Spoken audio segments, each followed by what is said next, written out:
This week, I think each of us has an obligation to do what we can. I mean, each of us has a footprint of some sort. When people ask you, you say, okay, I really do want to buy sustainable products, but it's mainly because people are asking. You want to show that you are that kind of person, but you might not actually be as sustainable as you say you are.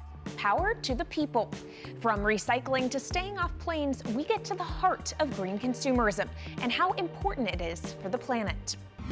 We go into a product level, which is pretty unique, where we collect a whole lot of information about every single product that is listed on Dayrize. The materials made of, where these materials were sourced, manufacturing processes that were used, eco-labels, and so on. And then in addition, we collate data sets. What's greener, shopping on Main Street or online? We answer that question and speak to the CEO of Dayrize about how to sniff out greenwashing on the internet. Making our homes more energy efficient is an absolute prerequisite to meeting our net zero target. And we spent 62% of our waking lives at home last year. What can we do to make that time as sustainable as possible? I'm Kaylee Lyons from Bloomberg's World Headquarters in New York, and this is Bloomberg Green.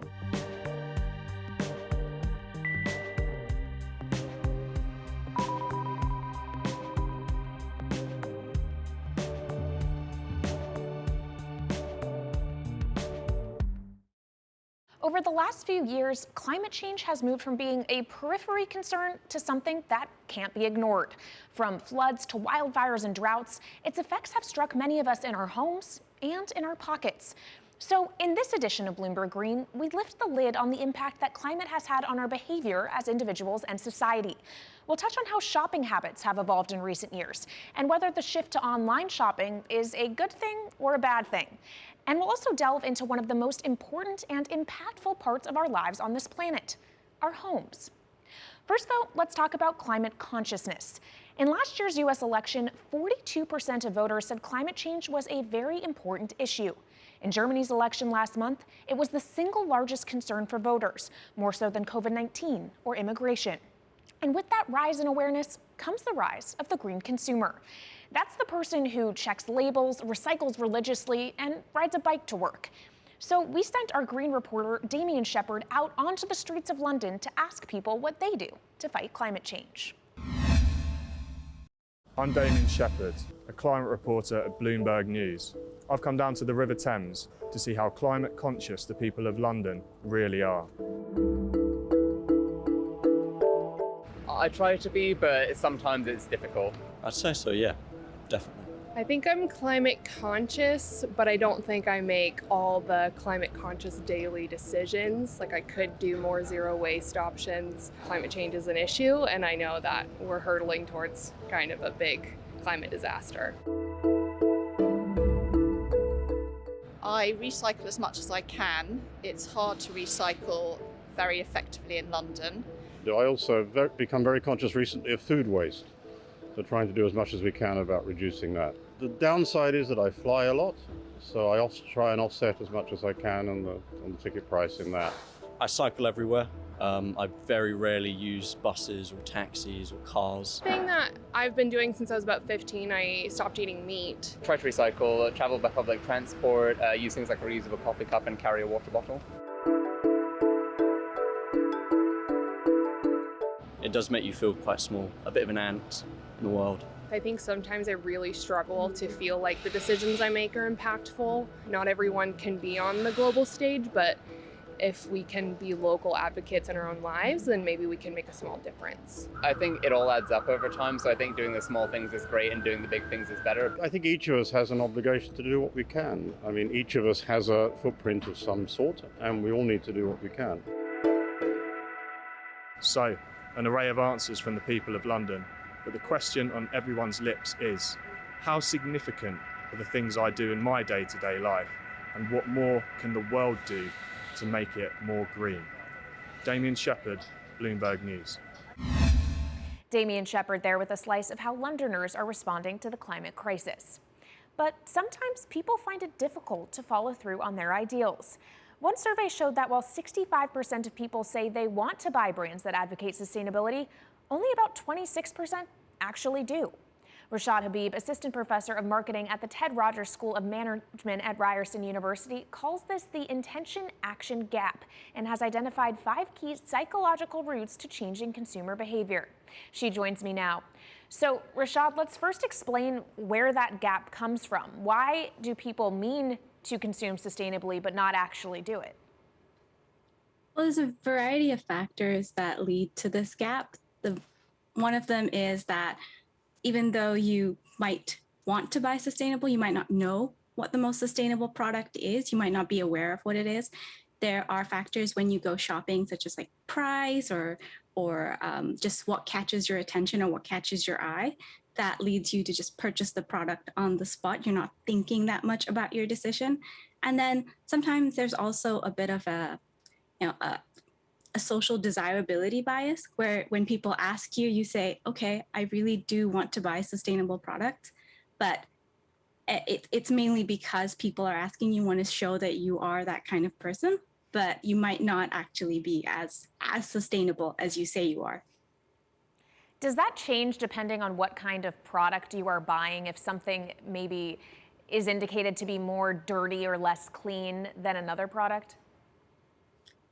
I mean, yes, it changes with the type of product, the type of labeling that's done on the product, how that information is communicated, and whether that is sort of mandated. For instance, in Canada, we now have LED light bulbs everywhere, so you can't buy the less sustainable version of light bulbs anymore. And so that's been taken up by everybody pretty much. So who then is responsible? That then comes from kind of a wider policy. Is that what's needed in order to get the consumer to change their behavior, or can the consumer be enticed to do so on their own? So I think it's a combination of factors. So it's not, if the government just says you have to do it, then there's a resistance that comes from people. But if people also want to change and they vote people into power who can make those policy changes, then that's one way of making major sustainable changes in society. Another way is voting with your dollar. So if you are purchasing products from companies that are sustainable, if you're supporting companies that work in more green or eco-friendly ways, have lower carbon emissions, then that is already encouraging companies to do that. Well, let's talk about marketing, because you are a professor of marketing. If I'm a company and I want consumers to buy the more sustainable products I'm offering, what do I need to do to get them to do that? So the framework that we've worked on for a while, me, Kate White, and Dave Hardesty from the University of British Columbia, Sauder, identifies 5 psychological routes to behavior change. And we basically show that we review over 300 articles that have been published in peer-reviewed journals and find that there is these 5 basic routes to behavior change that work really well with sustainability. And so the first one is social influence, the idea that what other people are doing, what the norms are in society, those influence us. The second is habits, building like really easy defaults and easy procedures so that people don't have to think much when it comes to making these decisions, so that they're almost automatic. The third is focusing on the individual self and the idea that people do want to seem like they are trying to be sustainable. They do want to seem like good people, that there are differences between people that we can highlight to encourage sustainable products. The fourth is feelings and cognition. And so that's the idea that there are sort of more faster emotional routes to behavior change, as well as slower, more cognitive, information-based routes to behavior change. And the fifth is tangibility. So that's especially important with sustainability, because sometimes the consequences of climate change or the consequences of environmentally unfriendly actions, they're really remote. They're in the future, they're distant, they're far away in space, in time. And so making it seem more tangible with maybe concrete examples or comparisons that people can understand, that really helps to communicate sustainability. How long does it take to change someone's behavior? Is it an instantaneous thing, or are these kind of habits that need to be adjusted slowly over time? So that's a really great question, and it's quite hard to change behavior, especially long term, because so many of us have these unsustainable habits that we've built up over the course of our lives. And so there's studies that shows there's about 50 to 60 occasions that need to happen before a new habit, even a simple habit like drinking a glass of water, can be ingrained in you so that it lasts for like a really long time, potentially the rest of your life. So if you think of something like brushing your teeth that you've done every day as a child, it probably took quite a while for that to become a habit, for your mom to say, you know, go brush your teeth, go brush your teeth, go brush your teeth, until one day it wasn't a chore as difficult, this difficult a chore anymore. It was just like something you do when you wake up. So we can definitely, it takes a bit of time to encourage behavior change. I think we'd all like it to be easier to change our habits. Thank you so much to Rashad Habib, Assistant Professor in Marketing at the Ted Rogers School of Management at Ryerson University. Up next on Bloomberg Green, want to know if something you're buying is really sustainable? There's an algorithm for that. We speak to Dayrize, a company that ranks products based on how planet-friendly they are. That's coming up. This is Bloomberg Green.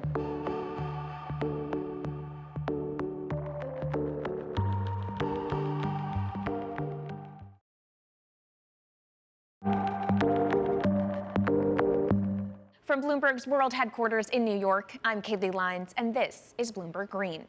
Let's get your weekly check-in on climate news with our Jennifer Zabazaja. Here's everything you need to know in green this week. Boris Johnson says global climate talks the UK is hosting at the end of the month will be extremely tough. In an exclusive interview with Bloomberg, the British Prime Minister made a last-ditch call to world leaders for concrete steps to protect the planet. Johnson says nations attending the COP26 summit must harden their promises to slash emissions. Take a listen. We need the nationally determined contribution. We need to keep 1.5 alive. We need to restrict the growth in temperatures to 1.5 degrees by the end of the century. We think that with the commitments that we're seeing, we could do it, but we're going to need to see some real action from the participants in Glasgow. And sticking with those talks in Glasgow, House Speaker Nancy Pelosi will lead a congressional delegation to the climate summit.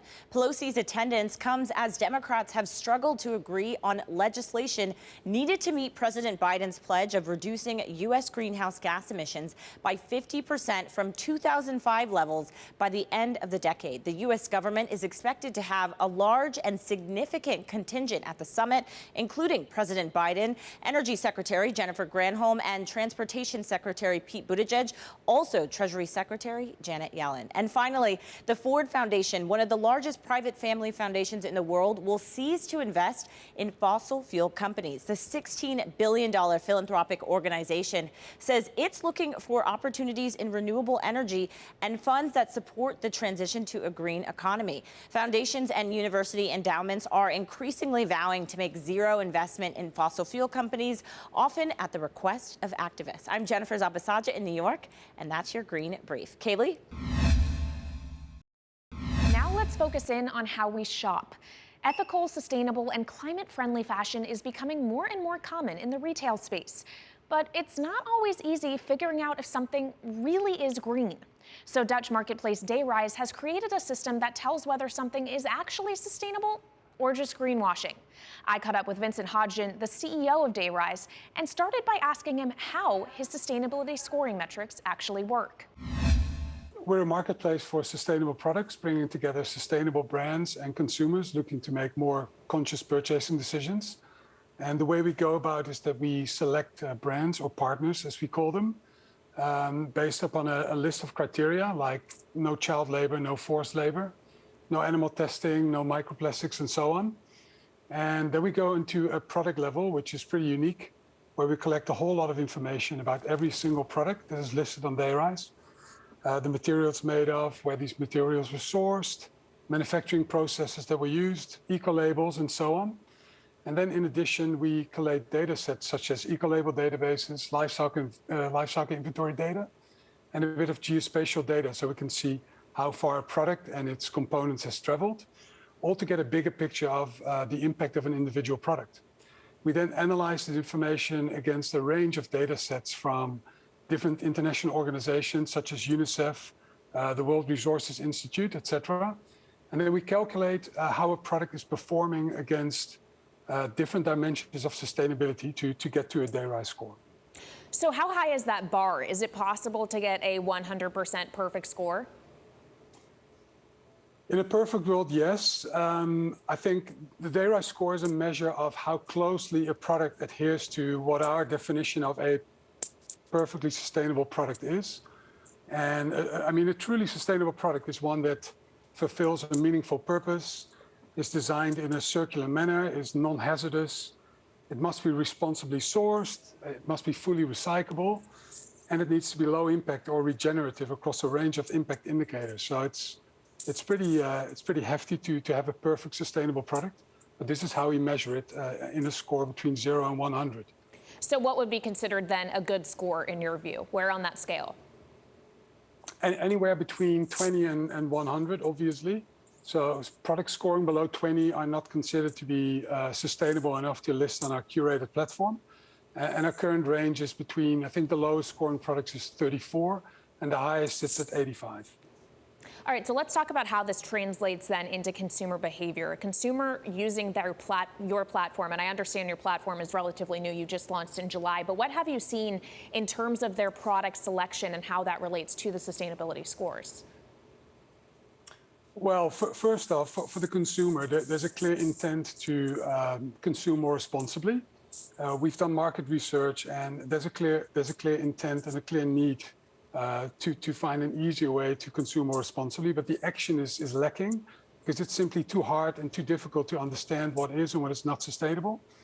People are confused by the long list of different eco-labels, not understanding what all these claims really mean.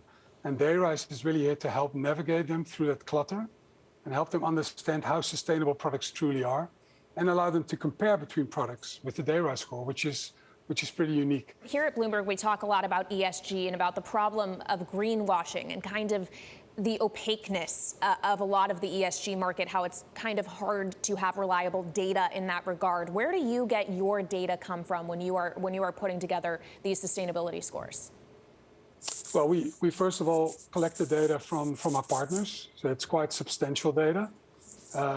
Like I said, material it's made of, where it's been sourced, manufacturing processes, etc.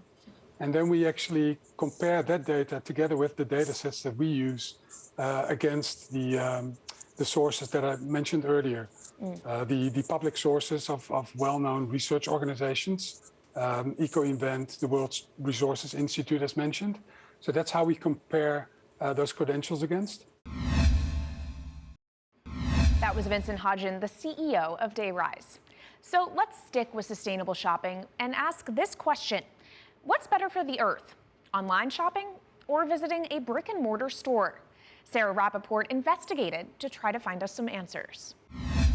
You're in the mood for some retail therapy, but what's the greener option?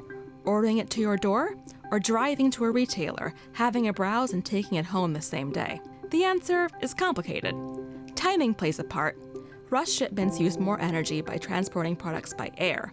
And of course, emissions are higher depending on whether you're driving to a store, taking public transit, or cycling.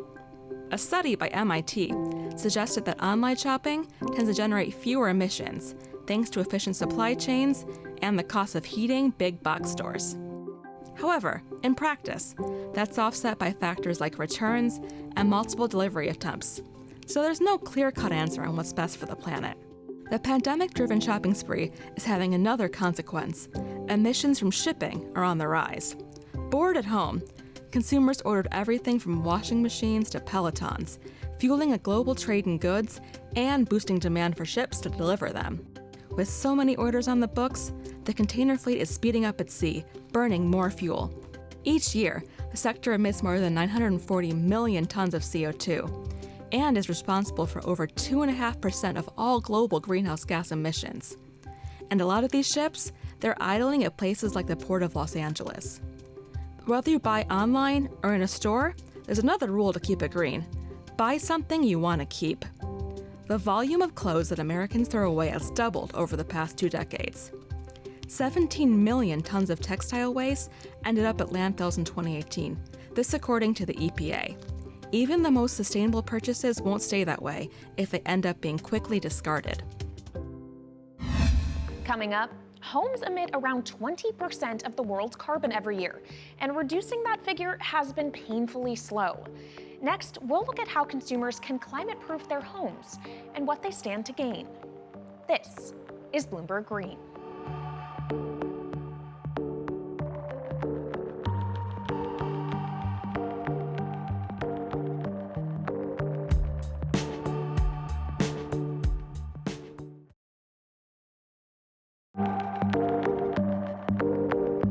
From Bloomberg's world headquarters in New York, I'm Kaylee Lines, and this is Bloomberg Green.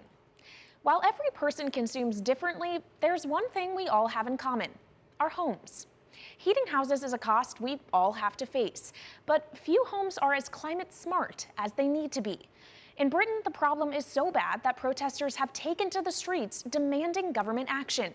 With a fifth of all of the world's emissions at stake, we took a look at why housing is such a thorny problem and what consumers stand to gain. Making our homes more energy efficient is an absolute prerequisite to meeting our net zero target. Britain is facing a cold home crisis made worse by the spiking price of energy. 12 power companies have gone bust as costs skyrocket, leaving millions having to switch provider. Adding to the crisis, Britain has some of the least energy-efficient homes in Europe, letting money pour out of leaky windows and thin walls.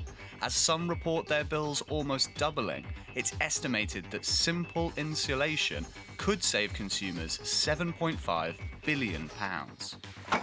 With the current gas price, as it is, and electricity price as well, those savings get multiplied by a factor. So this winter, for example, having a more efficient home could easily save you thousands of pounds. Britain's energy efficiency has become such a hot topic that protesters have blocked key roads to demand action. Insulate Britain says homes are low-hanging fruit in the fight against climate change and are ripe for emissions reductions. They're urging government support for insulation, calling it an easy win for the climate, as well as for the consumer. If you insulated the houses of Britain, then you deal with a short-term issue of fuel poverty.